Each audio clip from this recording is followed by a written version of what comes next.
अध्यात्म यानी कि खुद की आत्मा का अध्ययन करना, दैट इज नोइंग योरसेल्फ। एक ह्यूमन माइंड ऐसा होता है जब तक अचीवमेंट कुछ मिलता नहीं, क्योंकि इसमें कुछ टैंजिबल तो है नहीं, तो वो हमें कैसे पता लगे कि हमें एक मोटिवेशन रहे कि मेरे को रोज इस पावर में आना है। ये डेथ क्या होती है, क्यों इंसान मरता है, and that made me to search about this कि क्या ऐसा पॉसिबल है कि हम आत्मा से बात कर सकते हैं, हम कनेक्ट कर सकते हैं। मुझे ये समझ में आया कि ये साइंस कितनी जरूरी है उन लोगों के लिए जिन्होंने अपनों को खोया है। अब वो समय आ चुका है जहां पर ये अवेयरनेस होना इतना इंपॉर्टेंट है, अदरवाइज लोग ग्रीफ से मरते जा रहे हैं, गिल्ट से मर रहे हैं, बिकॉज उनको ये नहीं पता कि उनकी डेथ, किसी की भी डेथ जब हुई है तो उसके पीछे रीजन क्या था। वो अपने आप को कल्प्रिट समझते हैं।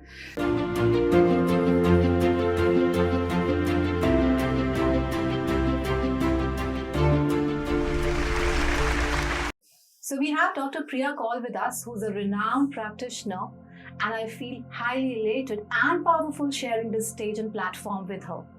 Hi, Dr. Priya Kaul. Thank you for coming here for us. It's my pleasure. It's my pleasure. Thank you so much for calling me here.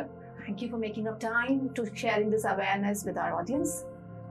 I would like to start my question about simple but yet very profound. How do you define spirituality in one line? I read a lot about it, but something that hits me and I absorb it entirely. Oh, a very beautiful question, I must say. And if I have to describe spirituality according to me, it would be knowing your spirit, knowing your own existence. Wonderful. अगर हम इसको हिंदी में भी समझने की कोशिश करें, अध्यात्म यानी कि खुद की आत्मा का अध्ययन करना, that is knowing yourself. That's wonderful, but very deep. It is. If I still have to deeper it with a microscopic one word, knowing yourself. But how, why, what is a very big question. It is. Let's go a little more deep. How did you get on your spiritual journey? What was that defining moment of your life where you understood that that's my path to identify, to walk and create that, help people to come and walk on that path? Right. Surabhi, मुझे ये लगता है कि spirituality की शुरुआत जब होती है ना, it always happen with a deep pain. और उससे पहले तो आप बड़ा हैप्पी गो लकी एटमॉस्फेयर में होते हो, 9 to 5 नौकरी करनी है, बच्चों को देखना है, घर संभालना है, सब कुछ करना है। मेरी लाइफ बिल्कुल परफेक्ट चल रही थी। और कहते हैं बेटियां अपने पिता के साथ, अपने फादर के साथ बहुत ज़्यादा कनेक्टेड होती हैं। 2011 वॉज दैट टाइम जहाँ मैंने अपने सबसे, जैसे बोलते ना कि अपने पिताजी को खोया, अपने हर चीज़ को खो दिया। It was like I was so much in love with my father that मुझे यकीन ही नहीं हो रहा था कि वो मुझे छोड़ के जा चुके हैं, और उनकी मृत्यु भी हार्ट अटैक से हुई थी। It was a sudden death that happened. And मृत्यु से कुछ टाइम पहले ही वॉज टॉकिंग टू मी, कुछ नहीं हुआ, मुझे कुछ नहीं हुआ, यू टेक योर टाइम, आराम से आ जाओ, मैं गिर गया था, मेरा he was just normally talking and I was like okay papa you'll be fine, don't worry, and cut to 5 minute के बाद पता लगता है कि he is no more। और सबसे बड़ी बात ये थी Surabhi that my father and mother was lovebirds। और जब पापा हॉस्पिटल में थे, डॉक्टर ने आके हमें बताया that he is no more, तो हमें तो वो डाइजेस्ट करने में टाइम लगा। And then my husband asked me that you need to go home and you need to tell this to your mother that your husband is like her husband is no more। And मैं पूरे रास्ते ये सोचते हुए जा रही थी कि मैं कैसे बोलूं, या ये काम मुझे क्यों मिला है, why me। ये जो why का क्वेश्चन होता है ना, ये आपको ना अंदर ही अंदर काटना लगता है। और पूरे रास्ते I was बिल्कुल किसी से मैं बात नहीं कर रही हूँ, and just I'm sitting in the car and I'm thinking why me। फिर मैं घर पे जाके अपनी मदर को बताया, उनको कंसोल करा, समझाया, बट वहाँ से ये क्वेश्चन मेरे दिमाग में बैठ चुका था, why, ये डेथ क्या होती है, क्यों इंसान मरता है। And after the rituals and everything, my mother asked me one day that is it possible I can talk to your father, is it possible। I said मम्मा क्या पर पूरा बॉलीवुड वाला वाइब्स लेके आप मेरे पास आ रहे हो कि कैसे होगा ये पॉसिबल, नॉट पॉसिबल। बिकॉज अभी तक तो हमने कभी सुना ही नहीं था इस चीज के बारे में. हाँ, पिक्चर्स में बहुत बार देखा है that there is, there's a lady sitting with a ball and she's telling the stories and everything. मैंने कहा मम्मा ऐसा कुछ भी नहीं होता है और आप प्लीज अब जो हो गया वो हो गया, आगे बढ़िए, इस चीज से आगे निकलने की कोशिश करें. But that question again triggered मी कि मुझसे ही क्यों पूछा ये क्वेश्चन, आप किसी से भी पूछ सकते थे. And that made me to search about this कि क्या ऐसा पॉसिबल है कि हम आत्मा से बात कर सकते हैं, हम कनेक्ट कर सकते हैं. एंड वो क्वेश्चंस ने मुझे एंड करा मेरे फर्स्ट मेंटोर के पास. Okay, that's great. और उनसे जब मैंने बात करी कि ऐसा ऐसा मेरे साथ सिचुएशन बनी है and my mother wants to speak with the spirit of my father, and then we did a session which is called super conscious mind tap. और वहाँ से मेरी मदर को काफ़ी रिलीफ मिला, जहाँ पर मैं एज अ मीडियम बनी थी और मेरे फादर की स्पिरिट में उनके जो भी क्वेश्चन थे मेरी मॉम के, उनको आंसर मिला. एंड देन उनको थोड़ा सा बेटर फील हुआ एंड मुझे ये समझ में आया कि ये साइंस कितनी ज़रूरी है उन लोगों के लिए जिन्होंने अपनों को खोया है.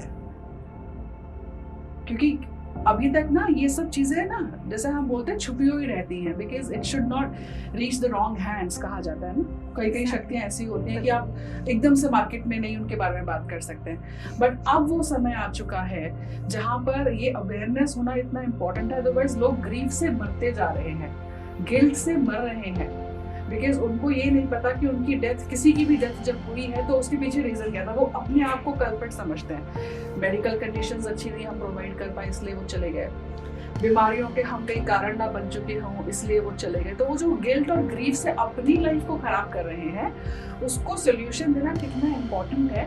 तो ये चीज़ मैंने वहाँ से पिक करी. And that's what you got to do. Yes, of course.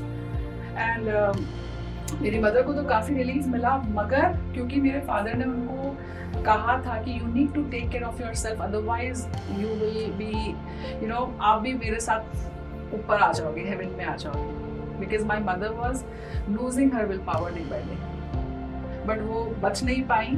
उनको लास्ट स्टेज का लंग्स का कैंसर डिटेक्ट हुआ after few months of my father जब वो चले गए. उस टाइम में मुझे समझ में आया कि इमोशंस कैसे डिजीजेस को क्रिएट कर देता है. तब मेरी लाइफ में आई रेकी और मैंने वहाँ से रेकी सीखी. और जहाँ पे मेरे मदर को ये कहा गया था डॉक्टर ने कि she just had 3 months, she survive for 1.5 years. Okay, that's lovely. And Reiki promised me to give the quality of life rather than the quantity of life. तो वो बिलीफ मेरे अंदर आया कि रेकी कितनी पावरफुल टूल है जो पृथ्वी पे ह्यूमैनिटी के लिए आई हुई है. तो वहाँ से मेरा जर्नी शुरू हुई है और मैं अभी तक इसको आगे लेके जा रही हूँ. और मैं चाहती हूँ कि हर घर में एक हीलर होना चाहिए ताकि एटलीस्ट आप अपने लेवल पे अपनी फैमिली को प्रोटेक्ट कर सकते हो और हेल्प कर सकते हो. मैं रेजोनेट कर सकती हूँ. I can totally resonate. 2021 I lost my dad, but disposing to the universe, I am a person who puts it there. Mm-hmm. We all as love caretakers, we do the best for our family, but yes, everything lies in his hand. Yeah, you're right. उस genre को touch करने की कोशिश हमने कभी नहीं करी कि हम अपने फादर से, क्योंकि he was in pain, we saw him, हमने अरदास करी, हाथ जोड़े, क्योंकि वो बहुत दर्द से निकल चुके थे. And we really wanted him to go to a happy place thereafter. आप इस चीज को एडवोकेट करते हैं कि एक घर का प्यारा होता है. Obviously we have deep connections. जब वो कहीं आगे अपनी next journey में, should we touch him to answer our questions? This is a very inquisitive part from those. Though this was not what I really wanted, but इस चीज को आप कितना एडवोकेट करते हैं कि जो हमारे जा चुके हैं, all of them who go are dear. People go out of very, very traumatic situations. Those that trauma, but why do we hold ourselves responsible and why are we wanting an answer for them to come and give us this answer that you are not responsible? A very brilliant question, Surbi, and I really want that your father's soul should have merged with light. Now, coming back to your question, that हमें क्या ये करना चाहिए कि नहीं करना चाहिए और इससे क्या मिलेगा. Recently, I did a session called Mediumship. One of my clients, she's in Canada. She wanted to speak to her sister, and her sister passed away 22 years back. Okay. So, you know, one thing, no matter sister ने उसको क्या बोला, उन्हों को क्या मिला, but one thing which she answered after the session was, my soul is at peace right now. You have given a soul soother to me. वो कितने साल से हिंड्रेंस में थी, मेरी बहन क्यों चली गई, मेरी बहन को क्या ऐसा हो गया था, लास्ट मोमेंट में उससे बात नहीं कर पाई. यू नो, जो चला गया वो चला गया. आई ट्रूली अंडरस्टैंड, उसका अपना एक रीबर्थ होगा, सब कुछ होगा, बट वो deep desire as a human being, as a normal human being, मैं इसलिए बोल रही हूँ बिकॉज एक स्पिरिचुअल बीइंग में और एक नॉर्मल ह्यूमन बीइंग में बहुत फर्क हो जाता है. तो एक नॉर्मल ह्यूमन बीइंग अपने आप को ही ना अंदर ही अंदर खत्म करता चला जाता है, बिकॉज उसको ये नहीं पता होता कि there are some ways by which you can get the answers and you can be at peace. अब रही बात कि डू आई एडवोकेट दिस और not. See, I will definitely advocate this because on a human level, we really want to evolve ourselves. And till the time, अगर हम इस तरीके के emotional baggages लेके चलते रहेंगे, no matter we are practicing Reiki, no matter we are practicing NLP, whatever you are, but till the time you are carrying on the pain of your loved one gone, आप problem में रहेंगे ही रहेंगे. ऐसे session से जहाँ पर आप energetically connect करते हो spirit से, वहां पर वो एनर्जी से आप कांटेक्ट कर रहे हो, because that soul has already taken the birth. You are connecting with the energy, not with the soul. The source is, जैसे हमने पढ़ा है ना, energy never dies, energy never, ना तो बनती है ना तो जाती है. तो वो वहां पे है, वो थॉट हमेशा यूनिवर्स में रहेगा. You are connecting with that thought to get help for yourself.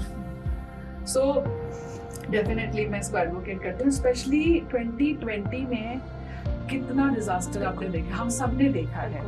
2021, 2022 कितने सारे लोगों को मैंने रेडी करा था कि ऐसा एक पीरियड हम सबकी लाइफ में आने वाला है. आप मेरे YouTube चैनल पे जाइए, 2017 से I am talking about that 2020 is going to be a major shift. Many people will lose their life और सब चीजें होंगी.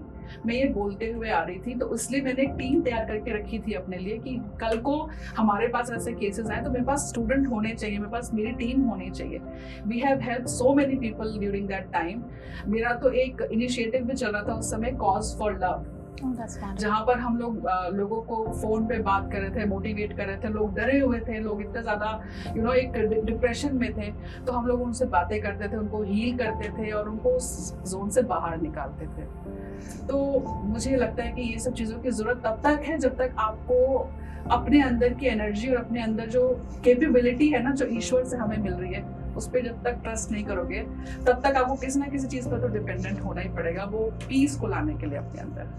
अच्छा, जैसे मैं एक सिंपल इसमें पूछूं, जैसे for my thing, like I surrender very fast, in the sense मुझे कोई चीज़ दिखेगी, आप फेथ कह लीजिए, आप सरेंडर करिए, आप ट्रस्ट बोलिए, आप believing in the supreme power बोलिए, but I will dispose my self to him, से आपने किया है, there is a reason to it.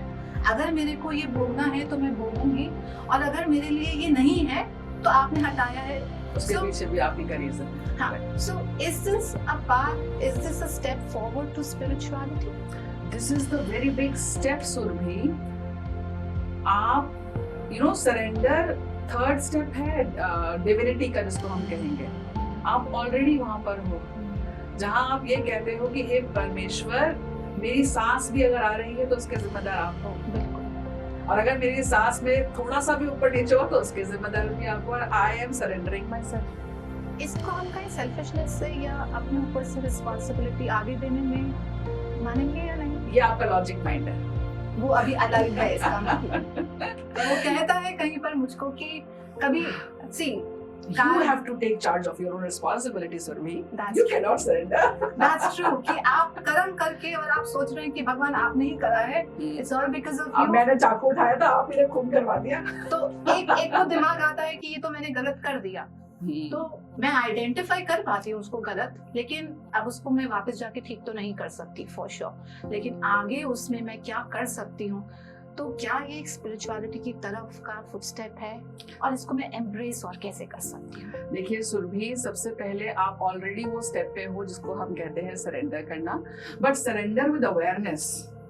जैसे मैंने अभी एग्जांपल दिया, अरे मेरे पास एक चाकू रखा है, मैं अभी नेपाल से लेके आई हूँ, जाके खंजर मार के आ जाऊँ किसी में, सो एंड मैं देन सरेंडर कर, ओ हे ईश्वर, ये मेरे से तुमने क्या करवा दिया।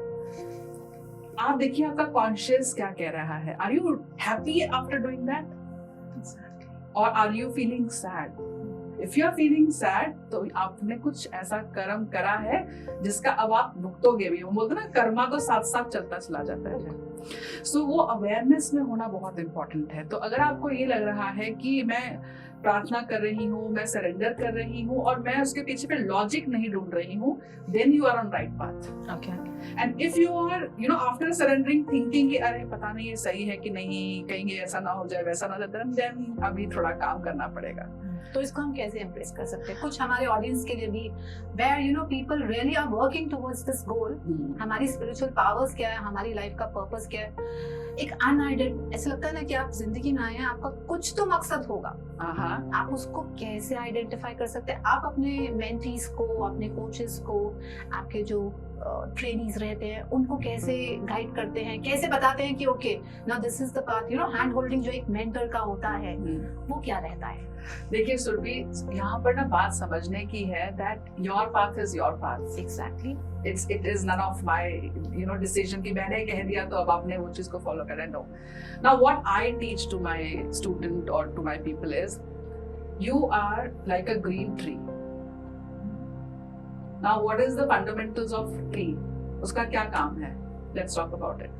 सबसे पहले एक बीज पृथ्वी में जाएगा, फिर धीरे धीरे करके वो बड़ा होगा, एक पौधा बनेगा, फिर उसकी जड़ पक्की होगी, अब वो पौधा बड़ा होके एक पेड़ बनेगा, पेड़ बनने के बाद उस पे फल आएंगे, फ्रूट्स आएंगे, फिर वो फ्रूट्स पृथ्वी पे गिरेंगे, फिर उसके पत्ते पृथ्वी पर गिरेंगे और फिर वो पत्ते नीचे जाने के बाद फिर एक पेड़ बन जाएगा। बट अब वो पत्ता और वो फ्रूट ने क्या करा? उन पत्तों ने आपको छांव दी, जो उसके नीचे लोग बैठे हैं उनको आराम दिया, पर्पस दिया, और उसके बाद जो वो फ्रूट गिरे उससे आपने किसी की एनर्जी बनाई, किसी को यूज करवाया। दिस इज हाउ मेरी और आपकी जिंदगी भी है। आज हम ये पॉडकास्ट रिकॉर्ड कर रहे हैं, there is a reason for it. 100%। कितने लोग इसको देख के अपने कहीं ना कहीं एरिया ऑफ लाइफ में हेल्प मिलेगा उनको। ऐसे ही हम सब पेड़ हैं। हमारा काम है कि हमने आज तक जो कुछ भी सीखा है, जो भी नॉलेज हमने अपने तरफ गैदर करी ना, इसको हमें बांटना है। We need to spread awareness. आज के टाइम पर जहां हमारा youth is going into darkness, drugs, alcohol और स्मोकिंग और मैं क्या क्या आपको एग्जांपल्स दूं। मेरे पास अभी रिसेंटली 12th क्लास के पेरेंट्स मेरे पास आते हैं, बच्चे उठ ही नहीं रहे हैं बिकॉज रात के टाइम पे वो इंजेक्शंस वगैरह लेके आए हैं। आई am talking about this in Delhi, मैं दिल्ली की बात कर रही हूँ। क्या हो रहा है इन लोगों के साथ? बिकॉज इनको क्या है ना कि सब कुछ शॉर्टकट में चाहिए। 30 second memory, snapshots they want to live off life. आप समझने की कोशिश करें कि हमारी पीढ़ी कहाँ जा रही है। We need more people like you and me, जहाँ पर हम उनको हैंड होल्ड कर सके, हम उन्हें बता सके कि बेटा this is what you are going, this is where you are going and that could be your path. आप जिस जनरेशन की बात कर रहे हैं उस जनरेशन में समझने की कैपेसिटी बहुत कम है। अभी वो उस रिसेप्टिव माइंडसेट में नहीं आए। For them it's a noise. उस नॉइज से दूर जाने के लिए वो इन सब टेम्पररी जो कहते हैं चीजों का उपयोग कर रहे हैं। एग्जैक्टली। तो Instagram scrolling, digital handling, getting into relationships, so this is very temporary solutions they are giving to their life to move on. सबसे बड़ा प्रॉब्लम, सॉरी सुरभि मैंने आपकी बात को काटा, but this is what I have got as a downloading right now. सबसे बड़ी चूक जो यहाँ पर हो रही है ना, वो एज अ पेरेंट हम कर रहे हैं, और सबसे बड़ी ताकत जो इस समय हम सबके लिए है, दैट इज लव। 100%। बच्चा बाहर क्यों जा रहा है? बिकॉज उसको ये लगता है कि उसके पेरेंट्स उसको नहीं समझ रहे हैं। पेरेंट्स को लग रहा है मेरा बच्चा मुझे नहीं समझ रहा है, तो वो जो लव की डेफिशिएंसी हो गई है ना, बच्चा वो लव को ढूंढने के लिए दूसरे दूसरे केमिकल्स के पास जा रहा है। अगेन केमिकल्स पे हम वापस आ गए। I am sure that you are aware of those, dopamine, oxytocin. तो ये सब क्या है? ये हार्मोन्स हैं। ये हार्मोन्स कब आपके पीक पे होंगे? जब आपकी सराउंडिंग पॉजिटिव होगी। बच्चा सामने आ रहा है, अरे तू पढ़ता क्यों नहीं है, पेपर समझ में नहीं आता, तेरे बोर्ड्स के एग्जाम हो रहे, ये है वो है, माँ चिल्ला रही है, बाप वहां से बोल रहा है, बच्चा प्रेशर में कि मुझे समझ में नहीं आ रहा, मैं क्या करूं। अरे ओ माँ, कभी उस बच्चे के पास जाओ, सही गले लगा के तो देख, सही तो समझने की कोशिश तो कर कि उस बच्चे के साथ क्या हो रहा है। तो जो गैप आ रहा है, हम ना समझना चाह रहे हैं और ना बच्चा वो इस पावर में आ पा रहा है कि वो हमें समझा सके, तो उस गैप को हम कैसे फिल कर सकते हैं? हर चीज बोल के नहीं होगी सुरभि, इमोशनली कनेक्ट करना है। पेरेंट्स को बच्चों के साथ इमोशनल लेवल पे कनेक्ट करना है। जब तक मुझ में मैं रहूंगा और बच्चे में मैं रहेगा, तब तक हम कनेक्ट हो ही नहीं सकते हैं। जब तक मैं आपके शूज में नहीं उतरूंगी और आप मेरे शूज को नहीं देखने की कोशिश करोगे ना, हम कभी कनेक्ट नहीं हो सकते हैं। बच्चे का 1 साल खराब होगा, बट आप ये समझने की कोशिश करो उसकी लाइफ को ठीक कर सकते हो आप। कोटा में क्या हो रहा था आज से पहले? 6 साल अभी तो कोटा बिल्कुल 0 हो चुका है। My daughter, she's in 12th. We were planning to send her. Then I said no, never ever. चाहे कुछ भी हो जाए, मेरा बच्चा कुछ, देखिए सबसे बड़ी बात ना ट्रस्ट की है। देखिए बच्चा पैदा हुआ है, उसका कुछ ना कुछ काम है, वो कुछ ना कुछ जरूर करेगा। सबसे बड़ी प्रॉब्लम कहाँ पर आ रही है? एज अ पेरेंट मैं बता रही हूँ, हम अपने ड्रीम्स अपने बच्चों के थ्रू पूरा करना चाहते हैं। क्योंकि मैं IIT क्रैक नहीं कर पाई तो मेरा बच्चा पक्का करेगा, क्योंकि मेरे घर में सब डॉक्टर्स है तो मेरा बच्चा डॉक्टर जरूर बनेगा। What are you doing? एक रट रेस है जिसमें हम अपने बच्चों को भी उसी तरीके से भगा रहे हैं। और वो बच्चे, क्योंकि आप इसलिए वो सब चीजों को झेल गए, बिकॉज बचपन में आपके मैथ्स के सर ने कोनियां मारी थी आपको पढ़ाते समय। और हमारे बच्चों को तो अगर कोई टच भी करते, how dare you touch my kid. हम खुद ही तो बच्चों को इतना प्रोटेक्टिव शेल में रखे हैं, एंड देन 12th के टाइम पे एकदम से वो शेल को तोड़ देते हैं। वी एक्सपेक्ट कि बच्चा ऐसे करे वैसे। हाँ, ये हमारी गलती है। आज अगर हमारा बच्चा ड्रग ले रहा है, ये मेरी गलती है, ये एज अ पेरेंट मेरी गलती है, बच्चे की गलती नहीं है। पेरेंट अपनी लाइफ में इतने ज्यादा इन्वॉल्व है, फादर कहीं और इन्वॉल्व, मदर कहीं और, कुछ चीजें चल रही है। बच्चा कहाँ जाए, किससे बात करे? आप देख रहे हो उस समय सिचुएशन क्या चल रही है। एग्जैक्टली तो इसी सिचुएशन में हम अपने बच्चों को स्पिरिचुअल जर्नी की तरफ, उनका मेंटल रेजिस्टेंस जो बनाने की बात है। सुरभि, सबसे पहले एज अ पेरेंट आपको और मुझे ठीक होना पड़ेगा। हम बच्चे से एक्सपेक्ट करें कि बच्चा स्पिरिचुअल, नो, पहले अपने घर को स्पिरिचुअल पावर्स में लेके आओ। पहले अपने घर के माहौल को ढालो, घर के एनर्जीज को क्लीन करो। आपके घर के हर कोना तो ट्रिगर बन गया है। यहाँ खड़े हो जाओ तो कोई मेमोरी निकल के आएगी, वहां खड़े हो जाओ तो कोई मेमोरी निकल के आ जाएगी। तो इनको वॉश आउट कैसे किया जाए? आप सबसे इम्पोर्टेंट है सेज क्लेंजिंग करना। आप जाइए शमनिज्म की बुक्स उठा के पढ़ना शुरू करिए। शमानी खीरक, आप सेज लीजिए, पालो सेंटो लीजिए। और अगर आप नहीं टूल्स है आपके पास, या आप ट्रस्ट नहीं करते इन टूल्स के ऊपर, तो अगर आप हिंदू हैं तो आप सामग्री इस्तेमाल करना शुरू करिए। लाइक घर में एक बेसिक जो हम घर में जो चलाना और ये सब, इन सब practices are sufficient to cleanse a home. At least इतना भी करना। And then of course you can do the white light meditation। मेरे वेबसाइट पे मैंने फ्री रिसोर्स सेगमेंट्स ओपन करे हुए हैं, जहाँ पर आपको मेडिटेशन मिलेंगे, ब्लॉग्स मिलेंगे, लोग पढ़ के अपने लाइफ को बदल सकते हैं। मेडिटेशन करके इमेजिन करें एक व्हाइट कलर का लाइट आपके घर को एनर्जेटिकली क्लीन कर रहा है। अगर आप एंजल्स पे विश्वास करते हो तो आप आर्कएंजल माइकल को एक्टिवेट करें। मतलब there are so many tools. आप शुरुआत कहाँ से करेंगे, वो चीज है। बिल्कुल, इसका पहले जानना, awareness is very important. So for people like me, जितना मैं कर रही हूँ उतना मुझे लग रहा है सफिशिएंट है, but there is in depth a lot of things which I do not know and would certainly हम हर रोज उठते हैं बेटरमेंट के लिए। तो जब तक हम अपना दिमाग खोलेंगे नहीं, उन सब चीजों को देखेंगे नहीं, उन विजन से, उस आंखों से, so there is no point. Meditation एक बहुत छोटा सा वर्ड है। मेडिटेशन प्रैक्टिस कैसे किया जाता है? आप मेडिटेशन गाइडेंस लोगों को किस तरीके से देते हैं? देखिए, मेरे भी 2 बच्चे हैं and my son is in his uni. तो आज जैसे आपने बोला 12th तक कोकून में रखा हमने उसको, उसके बाद उसको पढ़ने के लिए बाहर भेज दिया।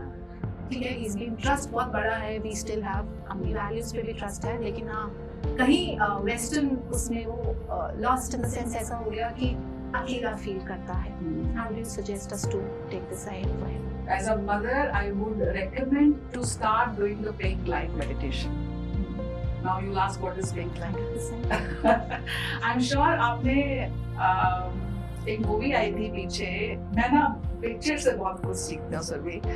So ये मूवी थी अट्रैक्ट करता है, वो आपके ऑडियंस को भी अट्रैक्ट करेगा, कनेक्ट करेगा। या यू नो व्हाट, मेरे को जैसे मूवी देखने के लिए कोई जा रहा है तो उसको बड़ा वो क्या पॉपकॉर्न खाया, कोल्ड ड्रिंक पिया, अरे मूवी बेकार फील है। बट मुझे लगता है कि हर मूवी हमें कुछ ना कुछ सिखा रही होती है। अगर आप सीख सो अगर आप सीखना चाहें, यू आर एब्सोल्युटली राइट। सो ये अक्षय कुमार की एक मूवी आई थी जहाँ पर रजनीकांत, वो रोबो 2.0, ये मूवी के अंदर आपने एक सीन देखा होगा कि हर जगह पे ना रोबो का आतंक फैला हुआ है।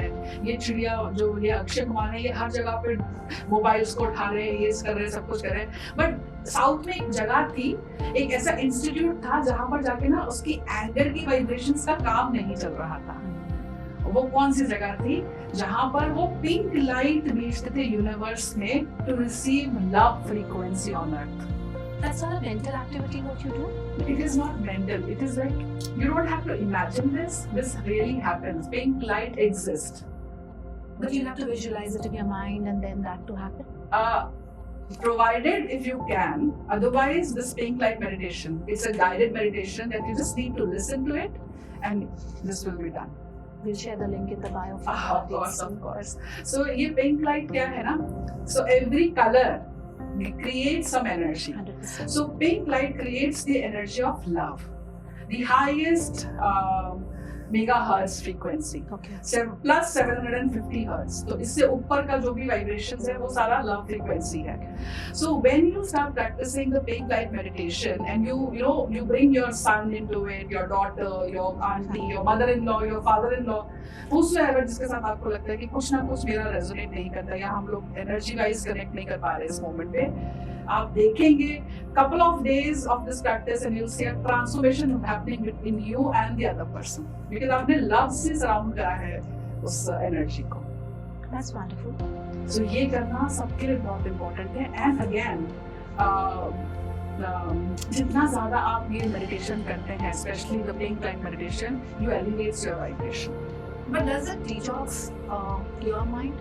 मैं एक वाइब्रेशन और ये सब क्रिएट करूँ, और अगर if I'm aggressive, I'm abusive, I'm the one who initiate kind conversations which are heated, अपने अंदर वो चेंज हम कैसे ला सकते हैं? आप सबसे पहली बात क्या होना सुनोगे कि आप after few seconds of listening to this meditation आप अपना एयर कट निकाल देंगे। This is the first step, जब समझ में आएगा कि ये मेरे लिए है कि नहीं, अलाइन हो पा रहे हैं नहीं हो पा रहे हैं आपसे। ठीक है ना। तो अगर सबसे पहले क्या है ना कि अगर किसी में भी एंगर इश्यूज हैं and you know that you have this, so कई लोग तो क्या कहते हैं ना, मैं बिल्कुल ठीक हूँ, सब कुछ सामने वाले इंसान से है, बट आपकी बात मुझे सबसे अच्छी ये लगी है, आप ये कह रहे हैं कि अगर मुझ में है, अगर मुझ में है, तो this is a very good thing, you are actually acknowledging it. 100%. So, अब क्या होता है कि एंगर इशू क्यों हो रहा है, इट मीन्स कि आप कोई इमोशन को लेके बैठे हुए हैं जो आपके हिसाब से फुलफिल नहीं हो रहा है ना। सो हमने अपने इमोशंस को चेक करना है हर बार, चाहे वो एंगर हो, एग्रेशन हो, आपके शॉर्ट ये जो जैसे होता है शॉर्ट कमिंग्स हो जाते हैं, एंजाइटी हो रही है, ये सारी चीजें तभी हो रही हैं जब आप किसी भी थॉट को लेके रेजिस्ट करते हो। आप कहते हो कि नहीं ऐसे ही होना चाहिए, ऐसे ही होना चाहिए, अंदर deep inside you are asking कि ऐसे ही होना चाहिए, जब वो नहीं होता तब आप इरिटेट होते हैं। So that rigidness which is inside you, अगर वो डीपन होती है तो कहीं ना कहीं वेंट आउट होता है। डेफिनेटली। और अगर ये वेंट आउट राइट तरीके से हो जाए, जिसको हम कहते हैं ग्राउंडिंग करना, ये भी मेरी मेडिटेशन है वेबसाइट के ऊपर, so that is called the angels grounding meditation, तो इसको भी जाके एक्सपीरियंस कर सकते हैं। क्योंकि उससे क्या होगा, when you start practising grounding, आपके जितने भी लोअर फ्रीक्वेंसी के ये है इमोशंस है ना, ये सारे के सारे पृथ्वी में जाएंगे, पृथ्वी में transmute into the positive energy. So the nature ने हमें सब कुछ दे रखा है, it's just that we should know how to utilise it. Utilisation से ज्यादा हम एक दो दिन ये प्रैक्टिस को करते हैं और तीसरे दिन उसकी कंसिस्टेंसी ब्रेक कर देते हैं। एक्सपेक्टेशंस बहुत होती है, क्योंकि हम सोचते हैं कि 3 दिन में हम एनलाइटनमेंट अचीव कर लें, या हम सोचते हैं कि that next level has to get in, क्योंकि इसमें कुछ क्वांटिफाइबल नहीं होता। आपको जो फील हो रहा है आप उसको कैसे एक्सेप्ट करें या उसको कैसे रिकॉग्नाइज करें। अवेयरनेस होना बहुत इम्पोर्टेंट है, यही हमारा टॉपिक है। सिर्फ अवेयरनेस होगा। अगर आज मैं खुश हूँ तो मुझे पता है कि मैं खुश हूँ, अगर आज मैं दुखी हूँ तो मुझे पता होना चाहिए कि मैं दुखी हूँ, किस रीजन से दुखी हूँ, क्या चीज मुझे डिस्टर्ब कर रही है और इसको मैं कैसे बेटर कर सकती हूँ जिससे इवेंचुअली मैं बेटर हो जाऊँ। एक्सेप्टेंस लेके आना अपने अंदर बहुत इम्पोर्टेंट है। कितने केसेस में तो हम रोज बार रील देखते हैं, अरे उसने ऐसे बोल दिया था इसलिए हो गया, उसने मुझे ट्रिगर कर दिया। अरे आप ट्रिगर हुए क्यों? क्योंकि कहीं ना कहीं डीप इनसाइड वो पॉइंट अभी भी आपके अंदर, आप बैगेज लेके चल रहे हो अपने साथ। So starting हमेशा रहती है मेडिटेशन की when you start focusing onto your nostril and then understanding the flow of air going in and out. सुताना बाना बोलते हैं जैसे हम योगा।